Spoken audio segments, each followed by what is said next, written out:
Assalamualaikum warahmatullahi wabarakatuh. Halo sahabat IQ Tafsir, apa kabar semuanya? Apakah masih sakit kepala ketika melihat tetangga beli motor baru? Atau suka bisulan ketika melihat mantan? Makanya jangan lupa berdoa dan minum air bening. Karena air putih tidak ada, yang ada hanyalah air putih yang keluar dari desa Cidada. Ngomong-ngomong minum, jadi teringat dengan investasi minuman keras yang lagi hangat dan lagi viral. Walaupun perpresnya sudah dicabut. Namun sebelum bicara miras, kita lanjutkan dulu pembahasan tema sebelumnya. Kali ini tema kita adalah hakikat terjemah. Dan di akhir video ini akan saya lanjutkan dengan pembahasan minuman keras dalam perspektif Al-Quran. Makanya tonton terus video ini sampai habis dimakan kadal. Agar tidak berlama-lama lagi, langsung saja ke kafe seblak. Ini dia, check it out.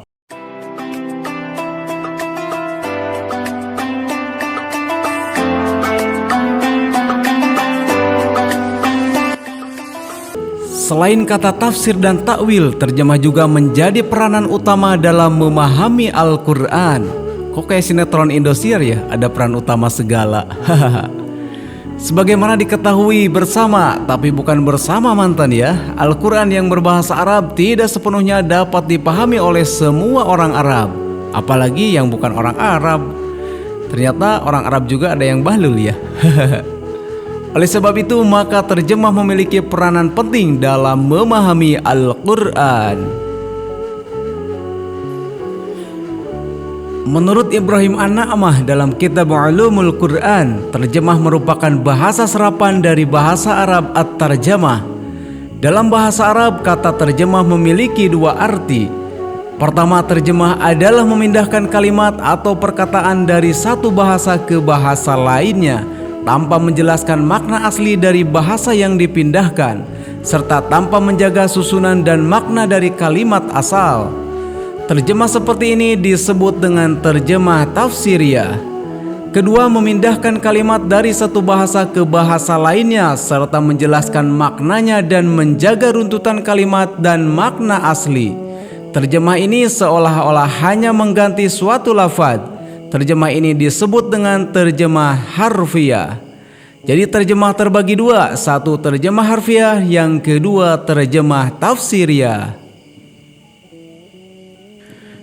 Namun bagaimana hukumnya jika terjemah diterapkan ke dalam Al-Quran? Makanya jangan skip videonya, tonton terus. Adapun hukum menerjemahkan Al-Quran, kita perlu memilah dulu terjemah yang digunakan. Jika yang digunakan terjemah harfiah atau secara literal, menurut Husain Az-Zahabi dalam kitab At-Tafsir wal Mufassirun, ulama terbagi menjadi dua bagian. Menurut sebagian ulama, tidak boleh menerjemahkan Al-Quran secara harfiah. Hal ini karena Al-Quran merupakan kalamullah yang bahasa Arab dan memiliki mukjizat yang luar biasa, bukan biasa di luar. Apabila bahasa Al-Quran dipindahkan ke dalam bahasa lain, maka akan menghilangkan kemukjizatan Al-Quran yang sangat tinggi. Karena bahasa Arab memiliki cita rasa dan keistimewaan tersendiri yang tidak dimiliki oleh bahasa lain, yang menurut istilah Toshihiko Ijutsu disebut dengan wel tancong Al-Quran. Adapun terjemah Al-Quran secara tafsiriyah tidak ada bedanya dengan terjemah Al-Quran secara harfiah, yaitu ulama terbagi menjadi dua bagian, ada yang membolehkan dan ada juga yang melarang. Menurut ulama yang membolehkan seperti Imam Asy-Syatibi, Al-Quran bisa diterjemahkan secara tafsiriyah, karena terjemah ini tidak ada bedanya dengan tafsir Al-Quran yang menggunakan bahasa non-Arab.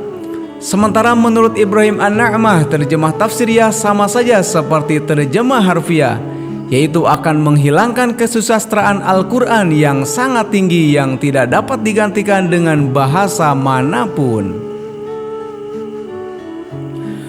Lalu apakah ada perbedaan antara terjemah tafsiriyah dengan tafsir? Dan bagaimana menurut pandangan ulama? Tonton terus video ini sampai selesai. Jangan lupa subscribe dan aktifkan tombol loncengnya. serta share juga ke teman-teman kalian agar kita semua saling menyapa dan saling setia. Kayak lagu ya.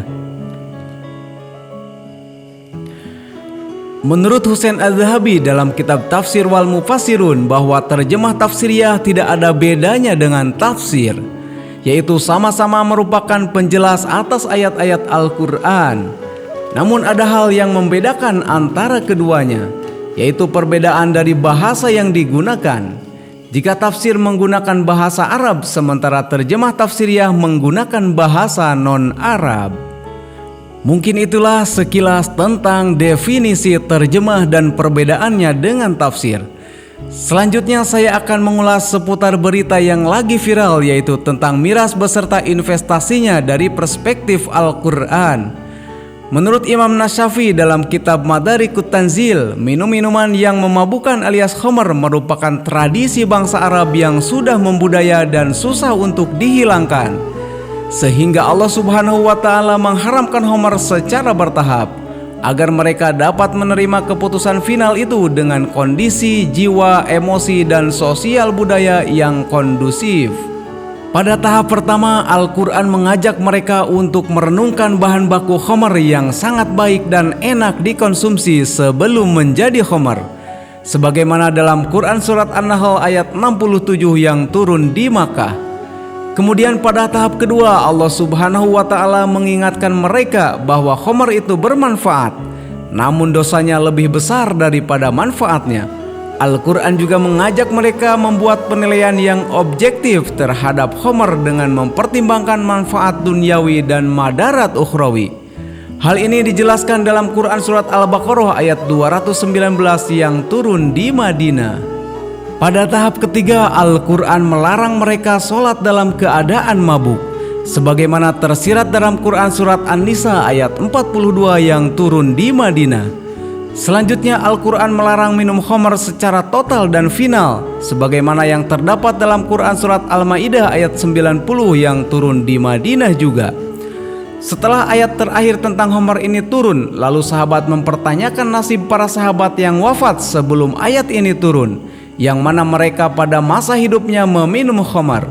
Maka sebagai jawaban atas pertanyaan mereka, Allah Subhanahu wa Ta'ala menurunkan surat Al-Ma'idah ayat 93, yaitu yang berbunyi, laisa 'alal ladzina amanu wa 'amilus solihati junahun fima tu'imu idza mattaqaw wa amanu wa 'amilus solihati thumma taqaw wa amanu thumma taqaw wa ahsanu wallahu yuhibbul muhsinin. Artinya, tidak ada dosa bagi orang-orang yang beriman dan mengerjakan amalan yang saleh karena memakan makanan yang telah mereka makan dahulu, apabila mereka bertakwa serta beriman dan mengerjakan amalan-amalan yang saleh, kemudian mereka tetap bertakwa dan beriman, kemudian mereka bertakwa dan berbuat kebaikan, dan Allah menyukai orang-orang yang berbuat kebajikan. Menurut Imam Ar-Razi dalam tafsir Mafatihul Ghaib, maksud ayat ini adalah para sahabat tidak berdosa karena mereka meminum khamar ketika khamar masih halal. Ayat ini seperti ayat yang mengubah arah kiblat dari Baitul Maqdis ke Ka'bah. Kemudian Allah Subhanahu wa Ta'ala menegaskan bahwa sholat mereka sebelum menghadap ke Ka'bah tidak disia-siakan oleh Allah Subhanahu wa Ta'ala. Artinya sholat mereka tetap diterima dan tidak akan membatalkan pahalanya, sebagaimana terdapat dalam Quran Surat Al-Baqarah ayat 143. Namun setelah Nabi wafat, tepatnya pada masa pemerintahan Umar ibn Khattab, terjadi kesalahan sahabat dalam memahami Quran Surat Al-Ma'idah ayat 93 tadi, sebagaimana disampaikan oleh Ibnu Hajar dalam kitab Al-Isobah fi Tamyizis Sahabah. Ketika Umar mengangkat Qudamah ibnu Maz'un sebagai gubernur Bahrain, Qudamah akhirnya dilaporkan oleh Jarud sebagai kepala suku Abdu Alaf bahwa Qudamah minum khamar sampai mabuk. Jarud menginginkan Qudamah dihukum sesuai dengan hukum Allah yang berlaku, yaitu dihukum cambuk. Singkat cerita, karena ceritanya terlalu panjang dan durasinya tidak cukup, karena kalau videonya panjang-panjang penonton jadi sepi pada kabur. Singkat cerita, Qudamah dipanggil oleh Umar dan diadili. Namun Qudamah tidak menerima keputusan Umar. Ia mengatakan bahwa Umar tidak berhak menghakimi dirinya. Alasannya karena Allah Subhanahu wa taala berfirman sebagaimana dalam Quran surat Al-Maidah ayat 93, "Laisa 'alal ladzina amanu wa 'amilus solihati junahun." Tidak ada dosa bagi orang-orang yang beriman dan mengerjakan amalan yang saleh karena mereka makan makanan yang telah mereka makan dahulu. Lalu mendengar tafsir seperti itu dari Qudamah, Umar berkata bahwa tafsir yang dibuat oleh Qudamah ibni Maz'un adalah tafsir yang salah. Kalau istilah sekarang disebut dakhilu tafsir. Kemudian setelah sembuh dari penyakitnya, Qudamah pun akhirnya dihukum cambuk oleh Umar bin Khattab. Kisah tadi merupakan renungan bagi kita bahwa sahabat saja bisa salah dalam menafsirkan Al-Quran, apalagi kita yang bukan sahabat. Kesalahan Qudamah ibnu Maz'un dalam menafsirkan ayat ini karena dia tidak mengetahui asbabun nuzul atau sebab-sebab turunnya Al-Quran, dan dia salah dalam memahami kata tu'imu yang merupakan fi'il madi, yaitu untuk masa lampau yang dia anggap sebagai masa saat ini. Asbabun nuzul surat Al-Maidah ayat 93 adalah jawaban atas pertanyaan sahabat tentang para sahabat yang wafat dan semasa hidupnya meminum khamar sebelum khamar diharamkan. Lalu Allah menjawabnya dengan surat Al-Maidah ayat 93 tadi, yaitu mereka tidak berdosa meminum khamar karena mereka minum khamar pada saat khamar belum diharamkan. Jika ada orang menghalalkan khamar dan jenis minuman keras lainnya yang serupa berdasarkan ayat Al-Quran tadi, maka tafsir itu adalah tafsir yang dakhil, yaitu tafsir yang jauh dari kebenaran. Demikian juga bisnis khamar itu merupakan bisnis yang tidak sesuai dengan etika bisnis dalam Islam. Para ahli menyebutkan etika berbisnis dalam Islam sangatlah banyak. Di antaranya adalah barang yang dijual harus barang yang suci dan halal, bukan barang yang haram seperti babi, minuman keras, bangkai, dan patung. Sebagaimana yang terdapat dalam hadis riwayat Bukhari dan Muslim.